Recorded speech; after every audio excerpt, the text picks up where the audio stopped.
اللہ اللہ اللہ اللہ اللہ اللہ الحمدللہ اللہ اللہ اللہ اللہ اللہ اللہ بسم الله الرحمن الرحيم واتقوا يوما لا تجزي نفس عن نفس شيئا ولا يقبل منها عدل ولا تنفعها شفاعة ولا هم ينصرون. الحمدللہ رب العالمین والصلاة والسلام علی سید المرسلین وعلی آلہ واصحابہ اجمعین. اما بعد رب اشرح لی صدری ویسر لی امری واحلل عقدۃ من لسانی یفقہوا قولی رب زدنی علما. معزز سامعین، السلام علیکم ورحمۃ اللہ وبرکاتہ. آپ نے آیت کی تلاوت سنی. آئیے اس آیت کا ترجمہ کرتے ہیں اور پھر اس کی تفسیر دیکھتے ہیں. واتقوا يوما لا تجزي نفس عن نفس شيئا ولا يقبل منها عدل ولا تنفعها شفاعة ولا هم ينصرون. واتقوا اور ڈرو یومن اس دن سے لا تجزی نہیں کام آئے گی نفس عن نفس کوئی جان کسی جان کے شیئا کچھ بھی ولا يقبل منها عدل اور نہ ہی اس سے کوئی بدلہ قبول کیا جائے گا، کوئی بدلہ لیا جائے گا. ولا تنفعها شفاعت اور نہ ہی اسے کوئی شفاعت نفع دے گی. ولا هم ينصرون اور نہ ہی وہ مدد دیے جائیں گے. اچھا جی، ترجمہ سننے کے بعد آپ نے محسوس کیا ہے کہ یہ آیت ہم نے پہلے بھی سنی ہوئی ہے، اور اگر پہلے سنی ہوئی ہے تو کیا کچھ نیا ہے اس میں؟ سیم وہی ورڈز ہیں، وہی آیت جو جیسے پچھلی آیت ہے نا، یا بنی اسرائیل اذکروا، ایسی ہی یہی آیت ہے. اور پیچھے چلے سورۃ بقرہ کے ہی اسی سورہ میں پیچھے چلے، آیت نمبر 47 اور 48 سیم یہی آیتیں ہیں. ایسے لگ رہا ہے جیسے غلطی سے آ گئی ہیں دوبارہ، کوئی لفظ نہیں چینج، کچھ نہیں. اکثر مضمون پڑھتے پڑھتے کوئی لائنیں دوبارہ آ جائیں تو ہم سوچ میں پڑ جاتے ہیں نا کہ یہ تو پہلے بھی آئی ہیں، کیا کوئی فرق ہے؟ فرق تلاش کریں. نہیں، کوئی فرق نہیں ہے. تو وہی بات جو پچھلے لیکچر میں بھی میں نے بتائی کہ گویا ایک بریکٹ کلوز ہوئی ہے، ایک چیپٹر کلوز ہوا ہے. اور ریزن اس آیت میں بتائی. اس امت سے کہا، جیسے ہم کہتے ہیں نا، اب کہیں پہ ہم سپیچ کر رہے ہوں، کہیں لیکچر دے رہے ہوں، اور جب لیکچر پورا ہوتا ہے تو اینڈ پہ ہم بات ختم کرتے ہوئے اسی بات کو ریپیٹ کر کے کہتے ہیں اب آپ کے جانے کا وقت آ گیا ہے، ناؤ یو کین گو، اب آپ جا سکتے ہیں. تو ایسے ہی بنی اسرائیل سے اللہ تعالیٰ نے کہا ناؤ یو کین گو، آپ کا ٹائم ختم ہوا. کس وجہ سے؟ عقیدہ آخرت خراب ہو جانے کی وجہ سے.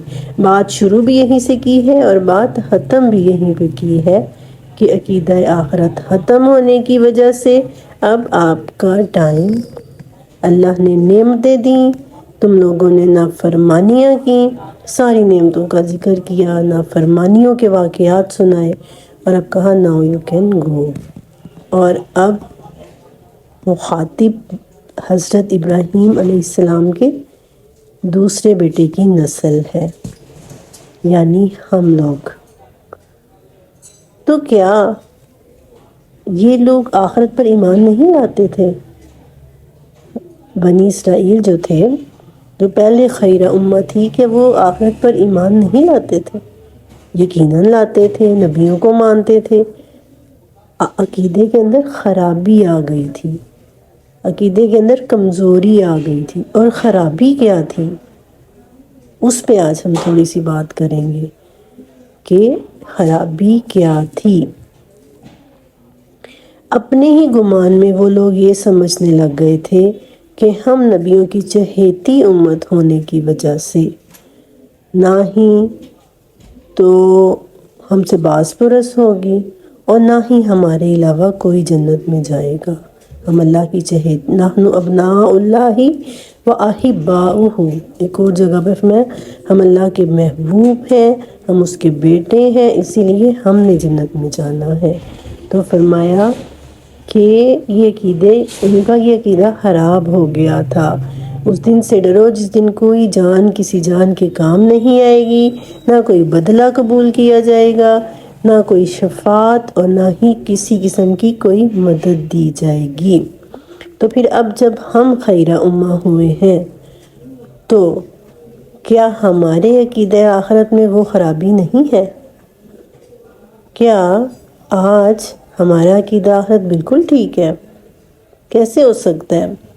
ہم نے بھی تو ان کے نقش قدم پہ چلنا ہے نا، اور چل رہے ہیں، اور ہمارے اندر بھی آج یہی خرابی آئی ہے۔ تبھی تو اللہ تعالیٰ نے ہمیں یاد دہانی کروائی ہے کہ جیسے اللہ نے ان کو کہا تھا نا ناؤ یو کین گو، ایسے ہی اب تمہارے اوپر بھی یہی وقت آ چکا ہے، تبھی تو تم پوری دنیا میں پٹ رہے ہو۔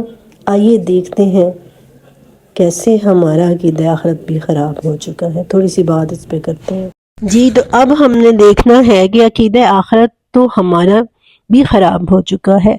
جو آپ دیکھیں یہی سوچ جو وہ کہتے تھے نحن ابناء اللہ واحباؤہ، آج ہمارے اندر حضرت محمد مصطفیٰ صلی اللہ علیہ وسلم کی شخصیت کو ایسا پیش کیا جاتا ہے کہ گویا صرف ان سے عقیدت رکھ لینے میں یا صرف ان کا امتی ہونے کی وجہ سے ہم لوگ بھی جنت کی مستحق ہیں۔ ہم لوگ عمل کریں یا نہ کریں، لیکن چونکہ ہم لوگ خوش قسمتی سے حضرت محمد صلی اللہ علیہ وسلم کی امت میں پیدا ہو گئے ہیں، اسی لیے ہم نے جنت میں جانا ہی جانا ہے۔ تو یہ چیز ہمارے اندر بھی بے عملی پیدا کر رہی ہے کہ اکثر ایسے لوگوں کو بھی دیکھا گیا ہے جو نماز تک نہیں پڑھتے، یہ کہتے ہوئے ساڑیاں پڑھیاں ہوئیاں نے، ساڑیاں تے پڑھیاں گئیاں نے کیونکہ اسی محمد نہ لو لگا لیتی ہے۔ مطلب یہ ایک کنسیپٹ، حضرت محمد کے ساتھ ہم نے لو لگا لی ہے، ان کے عاشق بن گئے ہیں، ان کے نام کی ہم مالا جپتے رہتے ہیں، اسی لیے ہم لوگ نمازیں بھی پڑھیں یا نہ پڑھیں ہم نے جنت میں جانا ہی جانا ہے۔ مطلب یہاں تک عملی لحاظ سے ہم لوگ بھی اس حد تک آ گئے ہیں۔ آپ دیکھیں ہمارے ہاں تمام مسالک کے لوگ، دیوبند سے تعلق رکھتے ہیں، بریلوی ہیں، شیعہ ہیں، سنی ہے، کسی بھی مسلک سے تعلق رکھتے ہیں، کہیں سے کوئی یہ فتویٰ کبھی جاری ہوا ہے کہ نماز میں کوئی کمی بیشی جائز ہے؟ 5 وقت کی نہیں 4 وقت کی نماز فرض ہے۔ 5 وقت کی نماز کی فرضیت پر سب کا اتفاق ہے، کوئی اختلاف نہیں ہے۔ اکثر معاملات میں ہم کہتے ہیں نا ہمارے علماء نے ہمیں یہ بتایا ہے، لیکن کیا نماز کے معاملے میں کوئی بھی عالم دین کہتا ہے؟ کسی نے بھی یہ کہا ہے؟ ہاں، یہ جو ابھی میں نے جو پہلے بات کی ہے کہ یہ ایک کنسیپٹ آ چکا ہے ان لوگوں کے اندر جو بہت زیادہ پیری مریدی پر یقین رکھتے ہیں، جو بہت زیادہ اس طرح کے دین کو مانتے ہیں جس میں تصوف کی بھی ایک روح آ جاتی ہے، اور وہ کہتے ہیں کہ جی ساڑیاں تے پڑیاں ہوئیاں نے، مطلب ہم نے صرف تعلق جوڑ لیا ہے، ہمیں شریعت پر عمل کرنے کی ضرورت نہیں ہے۔ مطلب صرف عشق جو مطلب مولانا ابوالعلا مودودی سے پوچھا گیا نا کہ سب سے بڑا عاشق کون ہے، تو انہوں نے کہا کہ سب سے بڑا عاشق رسول وہ ہے جو جتنا شریعت پر عمل کرنے والا ہے۔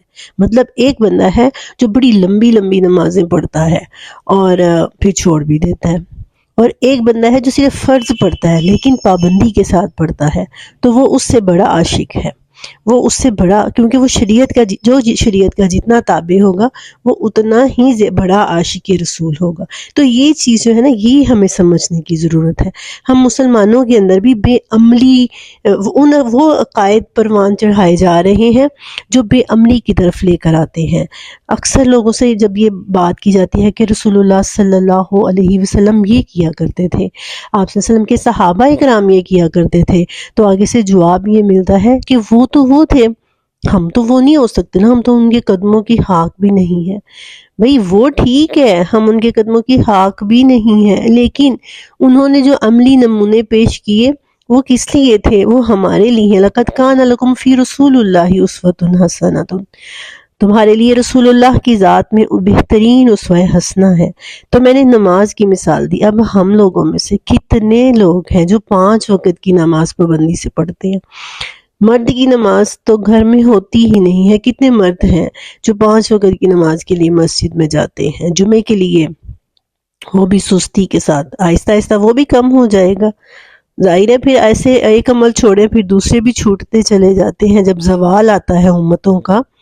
یہی تو بنی اسرائیل میں ہوا۔ انہوں نے کہا کہ جی ہم تو ابناء اللہ و احباؤہ، اور یہی چیز ہم تو لاڈلی امت ہیں، ہم تو محمد کے ماننے والے ہیں، ہم تو عاشق رسول ہیں، اور ایسے کرتے کرتے عمل سے ہم دور ہوتے جا رہے ہیں۔ یا تو بالکل عمل سے دور ہو گئے ہیں، یا پھر جو چھوٹے چھوٹے مسائل ہیں، فروعی مسائل جن کو کہتے ہیں، ان میں الجھ کر رہ گئے ہیں۔ داڑھی کا سائز کتنا ہونا چاہیے، شلوار ٹخنوں سے کتنی اونچی ہونی چاہیے، صلاتیں کتنی پڑھنی چاہیے، رفع یدین کرنا چاہیے یا نہیں کرنا چاہیے، اور انگوٹھے چومنے چاہیے یا نہیں، ان چیزوں میں ہم ان چیزوں میں الجھ کر اصل چیزوں کو ہم چھوڑ چکے ہیں۔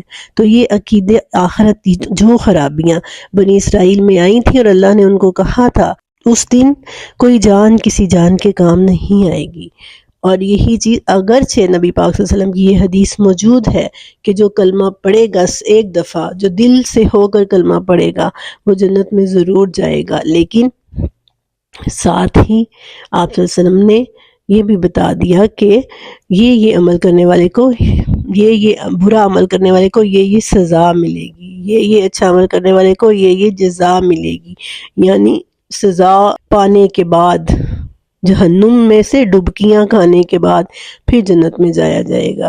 تو بات یہ ہے کہ عقیدے کی خرابیاں ہمارے اندر بھی بہت زیادہ آ چکی ہیں۔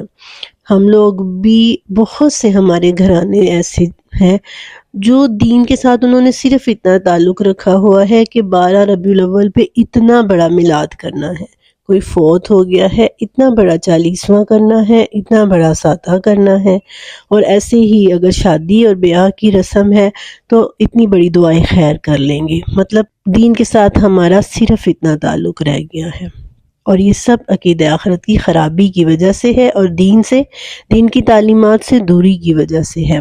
اور پھر دیکھیں جھوٹ پر سب کا اتفاق ہے کہ جھوٹ بولنا حرام ہے۔ ہر نماز کے بارے میں تو میں نے مسلک کی بات کی، لیکن یہاں پر جھوٹ میں ہر مذہب کا اتفاق ہے کہ جھوٹ نہیں بولنا چاہیے۔ نیچر تقاضا کرتی ہے کہ سچائی کے راستے پر چلے، اس کے باوجود بات بات پر ہم لوگ جھوٹ بول رہے ہیں۔